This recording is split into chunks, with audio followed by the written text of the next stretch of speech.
High students, আমি শতরূপা ma'am. আর তোমাদের জন্য ওয়েস্ট বেঙ্গল বোর্ডের জন্য যেহেতু কিছু বাচ্চারা ওয়েস্ট বেঙ্গল বোর্ডের আমার কাছে আসে সাজেশন হেন্ডস নিতে পড়তে, তো আমি তাদের সবার রিকোয়েস্টে একটা ছোট্ট তোমাদের জন্য গেস, যেটা আমার মনে হচ্ছে এটা আমার ডিউটি, এটা আমার রেসপন্সিবিলিটি এক্সামের আগে একটু মাইন্ডটাকে ভালো করে সিম্পলিফাই করে দেওয়া, যা কিছু তোমাদের মাথায় থিঙ্কিং চলছে। তো চলো, তোমাদের জন্য আমি চলে এসেছি কিছু হেন্ডস নিয়ে। তো বোর্ড এক্সামের জন্য সবথেকে প্রথমে যেটা আমাদের ইংলিশের পার্ট হবে সেটা হচ্ছে আমরা আনসিন প্যাসেজ দেওয়া হবে কিছু তোমাদের। তো আনসিন প্যাসেজে যেটা থাকে সেটা বলে দিই তোমাদের। আনসিন প্যাসেজটাকে ভালো করে পড়ে নেবে, রাইট? সুন্দর করে পড়ে নেবে। তুমি কতটা বুঝলে, একটু সময় নিয়ে পড়বে, তুমি কতটা বুঝলে সেটা খুব ভালো ব্যাপার। বুঝলে তো কোশ্চেন আনসার তুমি নিজের ওয়ার্ডে ইউজ করবে। তুমি কতটা বুঝলে না, সেটাতে তোমাকে কি করতে হবে আজ আমি সেটা বলবো। প্রথমে তো তুমি বুঝে নিলে, যদি ওই টপিকটা তুমি বুঝে নিলে তোমার প্যাসেজে কোন টপিকটা দিয়েছে, কি ঘটনাক্রম দিয়েছে, তাহলে কি হবে, তুমি কোশ্চেনের আনসারগুলো খুব সুন্দর করে লিখতে পারবে। আর মনে রাখবে একটাই জিনিস, যেখানে যেখানে ফার্স্ট পার্সনে কিছু লেখা রয়েছে সেখানে কিন্তু পার্সনটা তোমাকে ছেলে দেখে হি আর মেয়ে দেখে সি বলে লিখতে হবে। যদি বক্তা নিজের কোনো স্টোরি বলছে আই আই আই উই এরকমভাবে, তোমাকে কিন্তু ওখানে হি বা সি অথবা দে ব্যবহার করতে হবে, রাইট? তো এটা মনে রাখবে আনসিন করার সময়। আর দ্বিতীয় নম্বর কথা হচ্ছে, আনসিনে কিছু ওয়ার্ডস থাকে কোশ্চেনে, যে ওয়ার্ডসগুলোকে দেখে না তুমি ভেতর থেকে ওই লাইনটা তুলে লিখতে পারবে। যদি তুমি বুঝতে না পারলে, কোনো কোশ্চেন বা আনসার পাচ্ছ না, ওয়ার্ডসটা খুঁজবে, কোথায় রয়েছে আমার এই ওয়ার্ড, কোথায় রয়েছে আমার এই গ্রুপ অফ ওয়ার্ডস, সেই লাইনটাকে তুলে তোমাকে লিখে দিতে হবে। এটা জাস্ট হেন্স, না পারলে তবে, রাইট? সেকেন্ড তোমাদের আসে সিন প্যাসেজ। সিন মানে বই থেকে তুলে দিয়ে দেওয়া হয়, ওখান থেকে তোমাদের উত্তর বেছে লিখতে হয়। খুব বড় উত্তর তো তোমাদের আসে না, নর্মালি 1 to 2 লাইন্স তোমাদের লিখতে হয়। তো স্টোরি তো তোমাদের খুব ভালো করে পড়ানো রয়েছে স্কুলে, টিউশনে, অ্যান্ড আই থিঙ্ক কি ওটা তোমাদের ভুল হবে না। থার্ড ফর্মে রাইটিংয়ে তোমাদের 30 মার্কস। আর রাইটিংয়ের জন্য একটু প্রস্তুতি নিতে হবে।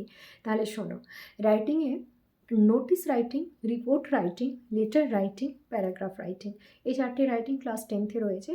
অ্যান্ড ওখানে কিন্তু ক্লাস 10-এ তোমাদের প্রিপারেশন নেই, প্রসেসিং নেই। অ্যান্ড তোমাদের এটাও আসবে না, যেটা হচ্ছে অ্যাডভার্টাইজমেন্ট অর স্টোরি রাইটিং, এগুলোও আসবে না। ক্লাস 10-এর ম্যাট্রিকুলেশন সিলেবাস এটা নেই। তো এবার আমরা যে 4টে জিনিসে ফোকাস করলাম, আমি একটু হিন্টস বলে দিচ্ছি। দেখো, যদি রিপোর্ট রাইটিং দেয়, তোমরা কি করবে? রিপোর্ট রাইটিংয়ে সবসময় পাস্ট টেন্সের ইউজ করবে। রিপোর্ট মানে ঘটে যাওয়া ঘটনাগুলোকে আমরা রিপ্রেজেন্ট করি বর্তমানে, এটা হলো, ওটা হলো, সেটা হলো, তো আমাদের পাস্ট টেন্সের ইউজ করতে হবে।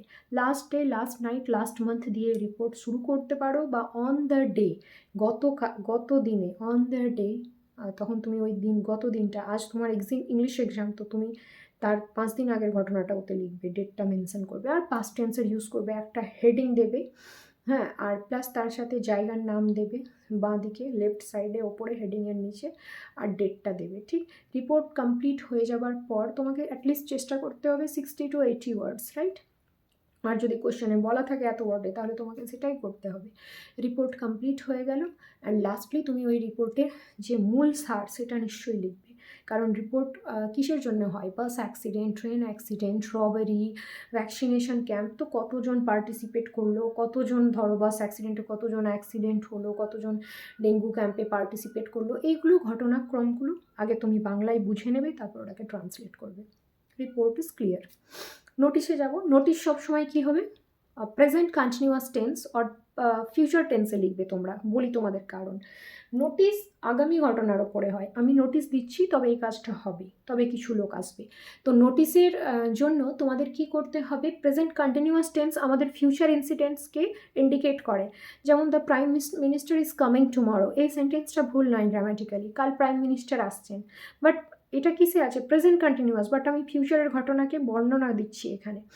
সো তুমি এরকম করে this is to notify that শুরু করবে নোটিস, ওপরে হেডিং, অ্যান্ড নিচে জাস্ট তার নিচে লেফট সাইডে ডেট, জায়গা, আর তারপর this is to notify that, বা this is to inform that on the day our school is going to held, our village is going to held, our village club is going to held.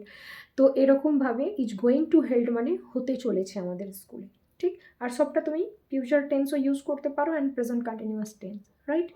And নোটিশে তোমাকে সবসময় লিখতে হবে interested pupil, যখন টপিকটা হয়ে গেল তুমি লিখে নিলে এই হবে এই হবে এই হবে এই সুবিধে হবে, লাস্টে তোমাকে লিখতে হবে interested students, interested candidates, interested persons can contact with me in the mentioned below phone number, right. তোমার নিচে কোনো ফোন নাম্বার তুমি মেনশন করেছো, ওতে কন্ট্যাক্ট করতে পারো, এটা নোটিশে দিবে, আন্ডার সাইন করবে, নিজের একটা তোমার পদ থাকবে, একটা ডেজিগনেশন থাকবে, ওটা তুমি দেবে অ্যান্ড সিগনেচার করবে, রাইট। এটা হচ্ছে নোটিশ।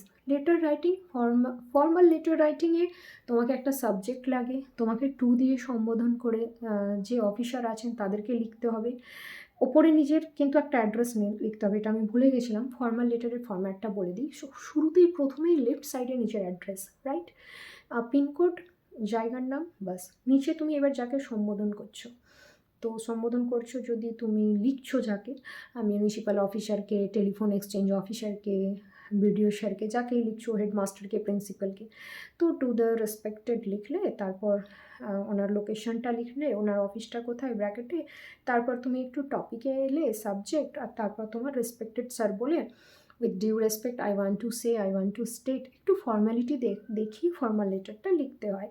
লাস্টে I will be thankful for you if you do this, and এরকম করে তুমি একটু নিজের আভার ব্যক্ত করবে, ঠিক। তো এরকমভাবে তোমাকে ফর্মাল লেটার লিখতে হবে।